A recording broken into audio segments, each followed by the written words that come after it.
Top quality और consistent performance के लिए सिर्फ सिल्वर पंप नाम याद रखना। मुझे लगता है ऐसे ही लोग भ्रमित करते हैं बच्चों को। सुन लेते हैं। मुझे लगता है कोई भ्रमित नहीं हो रहा है। कॉन्ट्रडिक्ट कर रही है अपनी स्टेटमेंट। एक तरफ कह रही है लिव इन रिलेशन आपका चॉइस है और फिर कह रही है मैंने कभी भी नहीं कहा मेरी चॉइस है।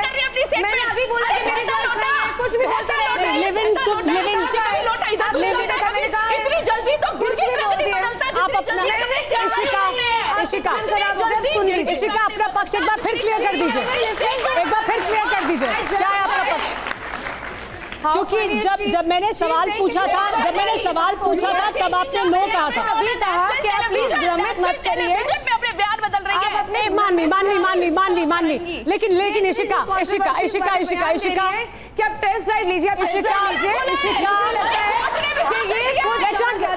सुनिए और इनके पास और कोई चॉइस इशिका, मैंने जब सवाल पूछा था आपने कहा था तब आपने नो कहा था। होती कौन है? धर्म की ठेके मानवी इशिका, जब मैंने सवाल पूछा था तब आपने नो कहा था। अब आप कह रही है चॉइस है, तो ये दोनों में एम्बिग्विटी है ना। मैंने कभी भी नहीं कहा चॉइस है। वो खुद कह रही है कि बोल रही है लिव इन रिलेशनशिप। आप बता दीजिए लिव इन रिलेशनशिप से क्या प्रॉब्लम है आपको? रहना चाहिए और ये टेस्ट ड्राइव के लिए तो बिल्कुल भी नहीं रहना चाहिए कि आपको पता चले कि ये और नहीं है। How funny. पहले इशिका एक एक करके मानवी पहले इशिका की बात सुनते हैं। पहले इशिका की बात सुन लेते हैं। जी इशिका बोलिए इशिका। बताइए, मैं तो बोल रही हूँ कि गलत कह रही हैं। आपका क्या स्टैंड है उसे साफ करिए। लिव इन रिलेशनशिप में क्यों नहीं रहना चाहिए? क्या है वजह, क्या है स्टैंड? क्या मुझे लगता है कि सही तरीका ये है कि आप अपने पेरेंट्स को मिलवाइए और उससे आप हमेशा से ज्यादा सेफ रहेंगी, सही तरीके से रहेंगी। वरना आप बहुत ज्यादा मिसयूज होंगी। अगर आज आपको कोई लड़का कहता है कि हमें लिव इन में रहना है, आप उसमें मिसयूज ज्यादा होती हैं। कोई टेस्ट ड्राइव आपकी ले रहा है। वो आई एग्री कि हाई कोर्ट ने परमिशन दी है। ठीक है, मैंने कभी कहा ही नहीं है कि परमिशन नहीं दी है। मैंने कभी नहीं कहा कि परमिशन नहीं दी है। It is talking about my opinion. Please you have asked my opinion and my opinion stands still. ठीक है।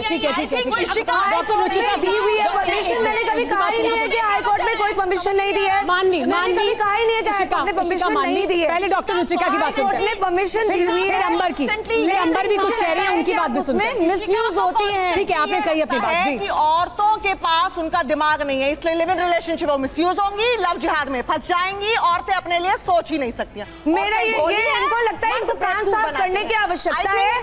मैंने हमेशा से कहा है कि आपकी चॉइसेस हैं, आप इंडिपेंडेंट हैं, इनको कान साफ करवा लेने चाहिए। दूसरी बात लिव इन रिलेशनशिप अपने आप में ही एक रिलेशनशिप है। आई डोंट अग्री कि वो टेस्ट ड्राइव है, अपने आप में रिलेशनशिप है।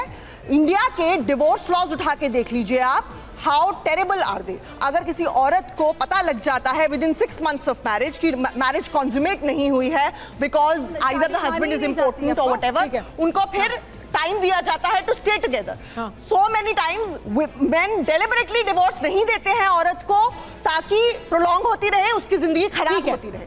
तो ऐसे सिचुएशन में live in relationship, I think court का बहुत अच्छा डिसीजन है कि they are legalising live in relationship. ठीक है, एंड आपके मुताबिक उसकी वजह से बहुत सारी समस्याओं के बारे में पहले पता लग जाता है। आपका क्या कहना है? मैं एक और बात बाय द वे क्लियर करना चाहती हूं कि होमोसेक्सुअलिटी साइंटिफिकली कोई हार्मोनल इंबैलेंस नहीं है। ठीक है, it's a proper biological thing. लोग बचपन से ही ऐसा पैदा होते हैं। ठीक है अंबर। देखिए, मैं लिव इन रिलेशन पर ये कहना चाहती हूँ कि जो अभी यूनिफॉर्म सिविल कोड आया, उत्तराखंड सरकार ने जो रिप्रेजेंट किया है, हालांकि ड्राफ्ट काफी पहले आ चुका था, अब फाइनली इंप्लीमेंट हो चुका है। उसमें लिव इन रिलेशनशिप को भी इंक्लूड किया गया है क्योंकि हमारे समाज में, क्योंकि देश समाज सोसाइटी बदल रही है, तो उनको इस चीज को भी इंक्लूड करना पड़ा। उसमें आपको रजिस्ट्रार को नोटिफाई करना है और उस रिलेशनशिप से पैदा हुआ बच्चा उसको लीगल बायोलॉजिकल चाइल्ड माना जाएगा और उसको प्रॉपर्टी में भी अधिकार मिलेगा। तो live in relationship is not a live in relationship anymore.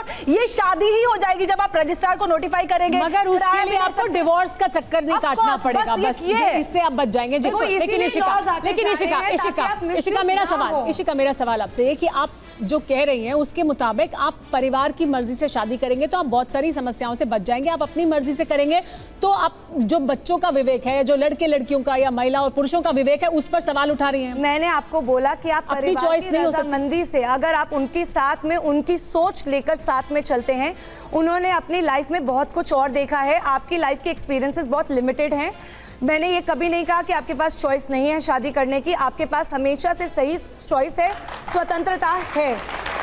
पर जब आप परिवार के साथ आती हैं तो आपको एक बेटर पर्सपेक्टिव मिलता है। जब आप उनके परिवार को दूसरे परिवारों से मिलती हैं तो आपको एक बेटर पर्सपेक्टिव मिलता है। आपको दिखाई देता है कि उनके अंदर लालच है या नहीं है, उनकी सोच किस तरह से है, क्या आपकी अपब्रिंगिंग जैसी रही है, क्या उनकी भी अपब्रिंगिंग वैसी रही है। ठीक है, चलिए हमारे साथ जो रीडिस्कस या रीइवैल्यूएट तो नहीं करेंगी।